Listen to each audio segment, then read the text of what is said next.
Hello, sports fans, and welcome to another edition of Scott Sports 101 NFL Football Sunday. I'm sorry I was not available to do a pregame show, so this is going to be an early games, post-game show, late games, I guess we'll say late games, third quarter show, because most of the late games are in the third quarter right now, so we'll make it that what we'll do. I'll break down everything. I'm going to recap the Browns-Steelers game from Thursday night, and give you an update because there were some suspensions because it got ugly in the fourth quarter. I'll give you an update on that. We'll go over all of today's early action, and I'll break it all down. But first, here is today's Scott Sports 101 NFL Football Sunday trivia question. Who did the Jaguars take with the first pick of the 1995 expansion draft? I will have the answer later on the broadcast. Well, it's week 11 of the 2019 NFL regular season. We have plenty of early and late game NFL action today, but first I'm going to do a recap of Thursday's Browns versus Steelers game. The Browns beat the Steelers 21-7 at First Energy Stadium Thursday night. It was another big win for the Browns, but it was not a feel-good win by far, and I say that wholeheartedly.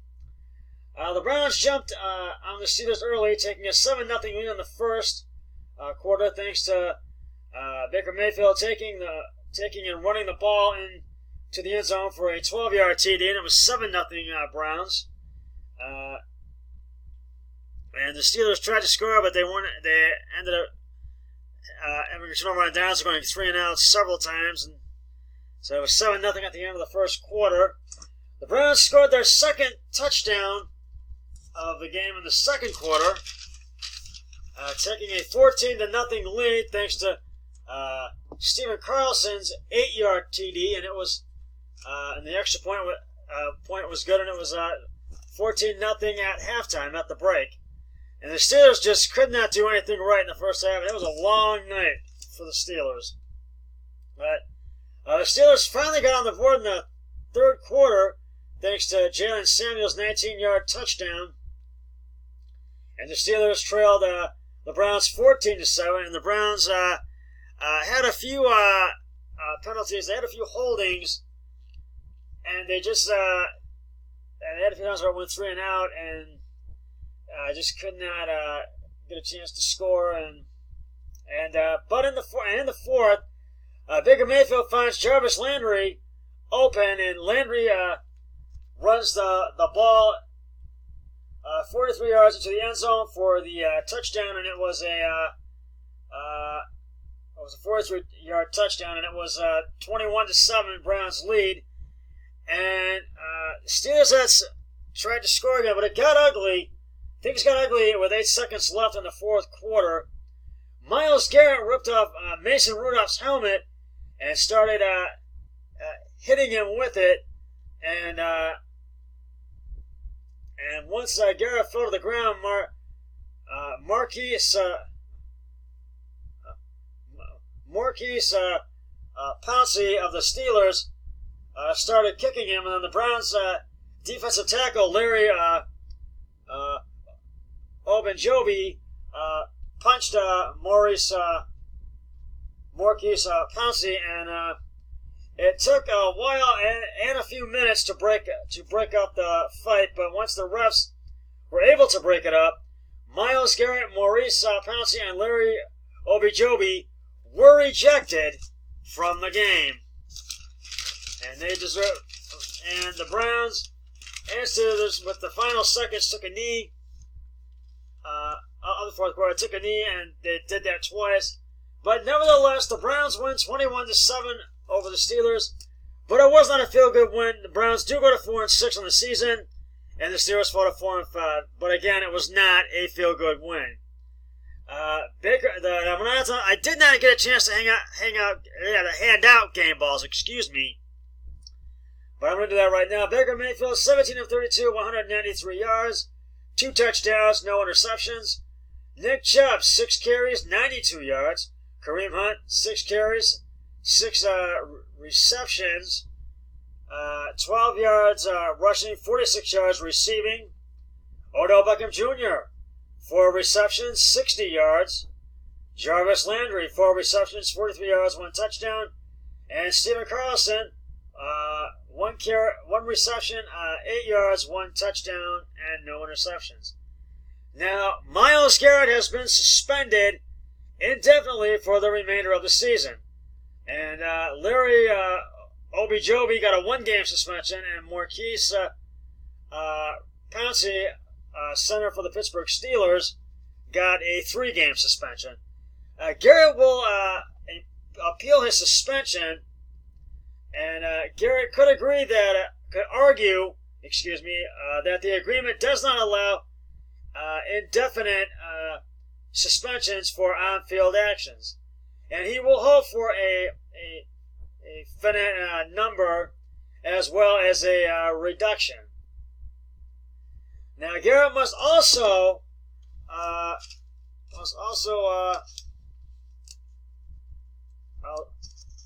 go to the commissioner's office prior to discussion to a decision, on reinstatement and pay a fine as well. This is the longest suspension for a single on-field incident in league history. And this is really by far one of the longest ones. And the Browns have never had anything like this happen before during a game. And Myles Garrett knows what he did was wrong, and it was inexcusable and unacceptable. And he knows that, and he admitted that in his press conference Friday. And so, yeah, he is suspended for the remainder of the season. But I think we're going to be all right, though. We're going to do good. We've got other guys that can really step it up as a good defensive end player. So I think we're going to be really good. Meanwhile, Steelers quarterback Mason Rudolph was fined $30,000 for his role in the fight, and he is not expected to receive a suspension. That's quite surprising me, but it kind of isn't, because I had a feeling that that's what might have and was going to happen. Browns defensive tackle Larry Ogunjobi got a 1-game suspension, as I mentioned, and Steelers center Maurkice Pouncey got a 3-game suspension, as I mentioned earlier, just a few moments ago. But both teams, as well as the 3 players, were fined, and I will keep you posted and up to date on the fines and suspensions and Myles Garrett's suspension appeal.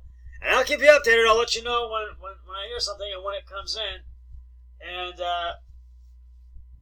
I do believe this was reviewed by the league, and that's how these suspensions came to be.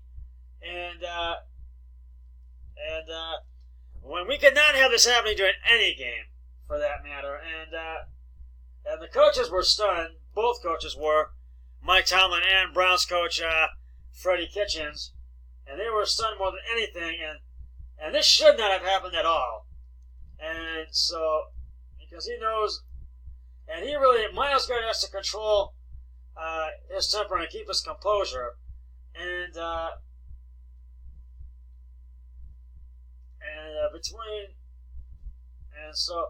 he really doesn't. I feel, and by far, this was totally unacceptable. And I will keep you posted on all of this. Well, I'm going to get to the picks of the week and the scores in just a moment. But right now, it is time to reveal the answer to today's Scott Sports 101 NFL football trivia question. Who did the Jaguars take with the first pick of the 1995 NFL expansion draft? And if you said Steve Berline, you are correct. Berline was the quarterback for the first game in team history, but quickly lost his starting job to former Green Bay Packers backup Mark Brunell.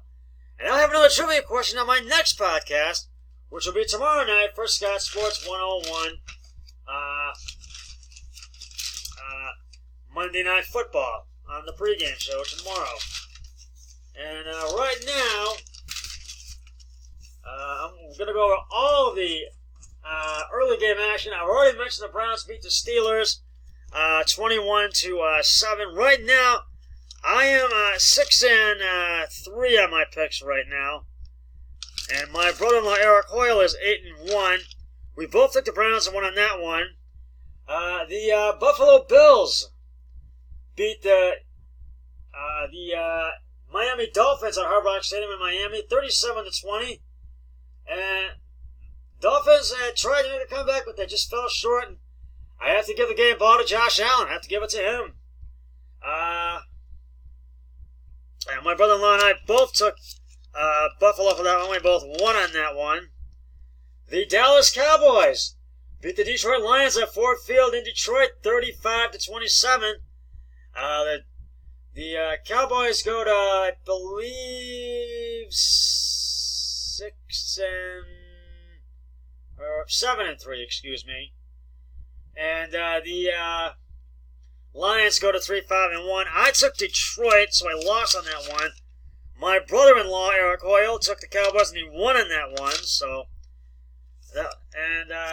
the Baltimore Ravens manhandled the Houston Texans 41-7 at M&T Bank Stadium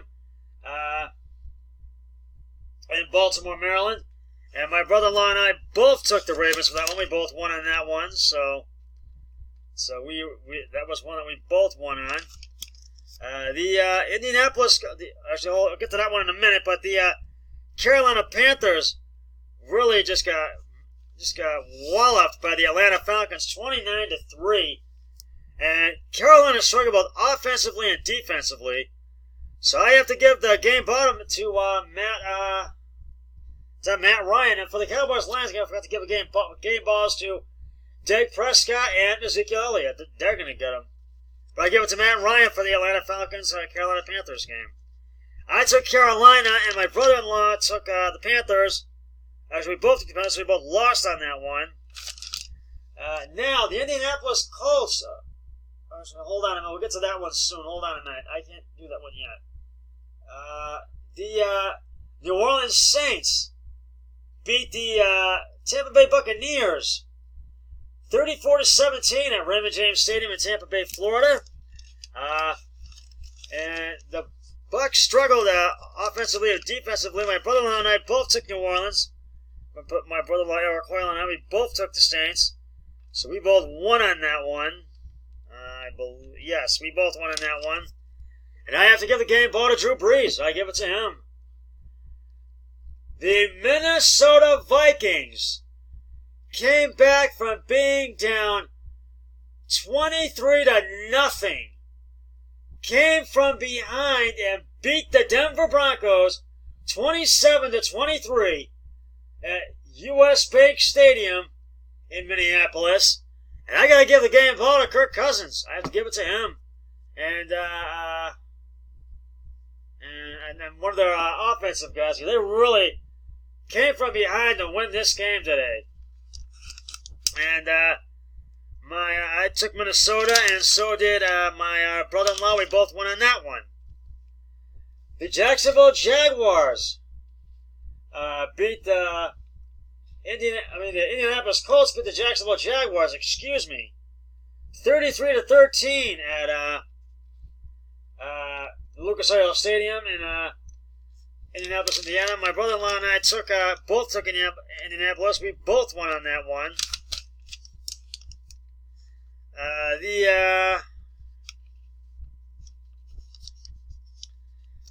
The New York Jets beat the Washington Redskins 34-17 at FedEx Field in Washington, and I took the Redskins. I took the Redskins. My brother-in-law Eric Hoyle took the Jets, so I lost on that one. My brother-in-law won on that one. I